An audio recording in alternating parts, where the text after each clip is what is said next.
Hello everyone, back with another video.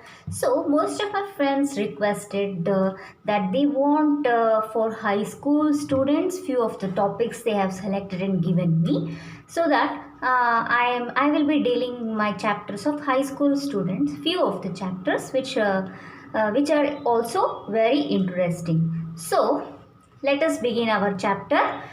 The chapter's name is that ways of living. In that, habitats, living places, and organisms. So this is the chapter for school students. This I am doing. Okay. Okay. Hope all are doing good now. Very good. Very nice. So let us begin our new chapter. Okay. First, in order to learn this living organisms and things like that, we have to understand what is a habitat. What is a habitat? Habitat means it is a place where an organism lives and that provides climatic conditions well suited for the particular organisms to survive, breed and flourish. So that place is known as a habitat. So let me repeat. In order to understand this chapter, first we have to understand what is a habitat. Habitat is a place where an organism lives and which provides a suitable conditions, climatic conditions well suited for particular organisms to survive, breed and flourish. So that place is known as a habitat. Habitat. So the habitat of an organism means that the place which provides the organisms well suited conditions to get food and to breed. So that place is called as a habitat. So there are different habitats for different microorganisms, for different organisms and things like that. That is known as habitat. Now let us understand what is microhabitat. Microhabitat means it is a zone or a region of a habitat that differs from the rest of the habitat due to the presence of special features suited for that particular organisms to survive. So it will be having certain special features. So that contributes to a microhabitat. Okay, that is the difference between habitat and microhabitat. Now, let us learn few of the important terms in this chapter. So, now let us learn what is interdependence. These are the basics that everybody should understand from the scratch. So, let us understand from the beginning. So, let us understand what is interdependence. So, interdependence means when two species of a habitat depend on each other for their benefit and welfare. So let me repeat. When two species of the habitat depend on each other for their benefit and welfare, this phenomenon is called as interdependence. For example, let us take one example. Bird egret that takes a ride on a buffalo and eats the lice, sticks and other insects present on the skin of the buffalo. So here both of the species are benefited. Both of them are mutually benefited. So this phenomenon is called as interdependence. Here the bird egret, it gets free supply of available food, that is insects on the buffalo skin, and buffalo in turn becomes free of troublesome insects. So this is known as interdependence. So both the egret and the buffalo both are benefited. Both are benefited. So this phenomenon is known as interdependence.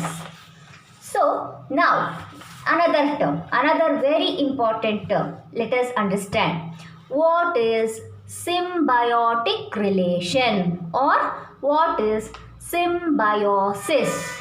So Let me repeat, symbiotic relation or symbiosis.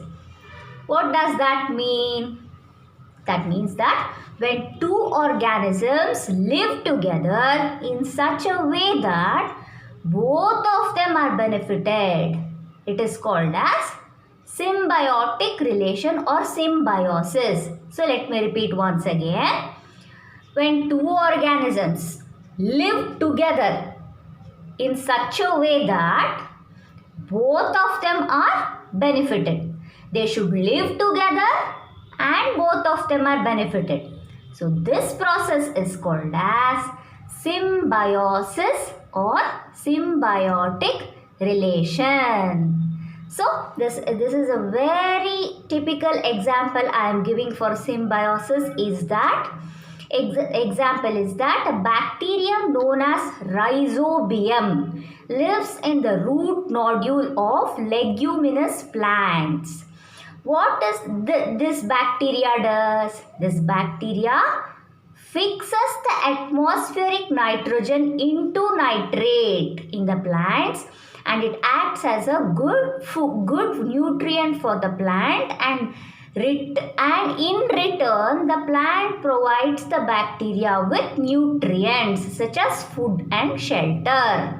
So this process is known as symbiosis or symbiotic relation. So let me explain again. What happens is that, see, this is the root and these are the root nodules. What is this? The bacteria is present in the root nodules of the bacteria known as rhizobium. It is present in the root nodules. Okay, here this bacteria fixes the atmospheric nitrogen into nitrate into the plant. And in turn the plant provides nutrients for the bacteria. So both of them are benefited. They are living together and they are benefited each other. So this process is called as symbiosis.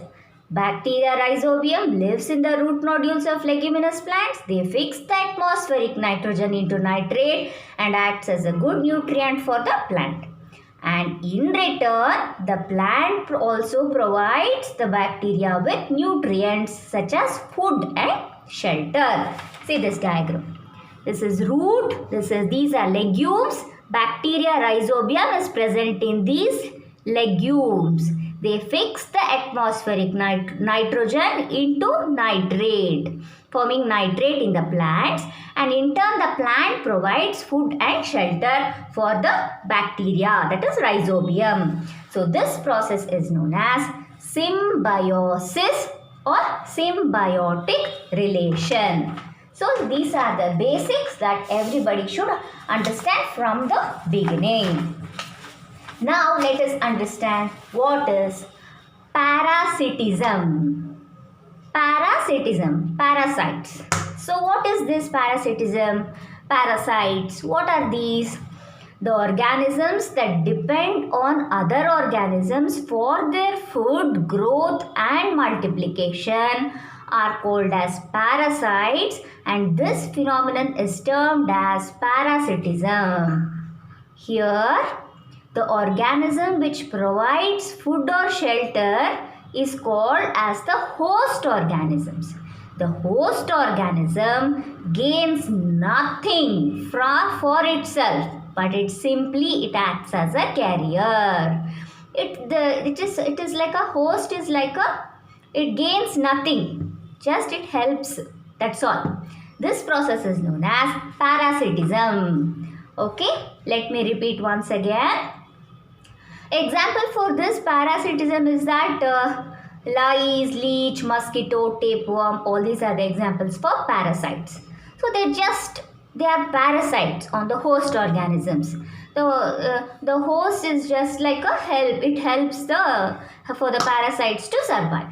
So the organisms which provides food or shelter is called as the host organism. Let me repeat the parasitism definition. The organism that depends on other organisms for their food, growth and multiplication are called as parasites. And this phenomenon is termed as parasitism. Here the host organism gains nothing. It acts as a carrier. So the best example for this is the Cuscuta plant. It is a parasite. It is a parasitic plant. It is a parasite of plants. Okay. It has no leaves and it cannot complete the process of photosynthesis. So what it does, it takes the food from the host plant, and Cuscuta, it acts as a parasite. That is the best example for parasitism.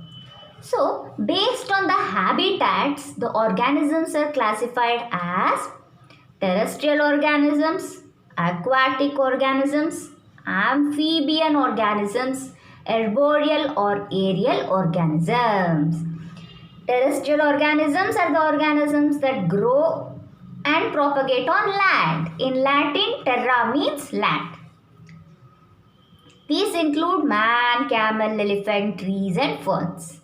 What are aquatic organisms? Organisms that live and breed in water. In Latin, aqua means water.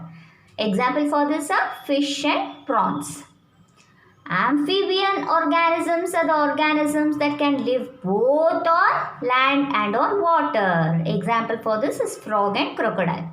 In Greek, amphi means both sides.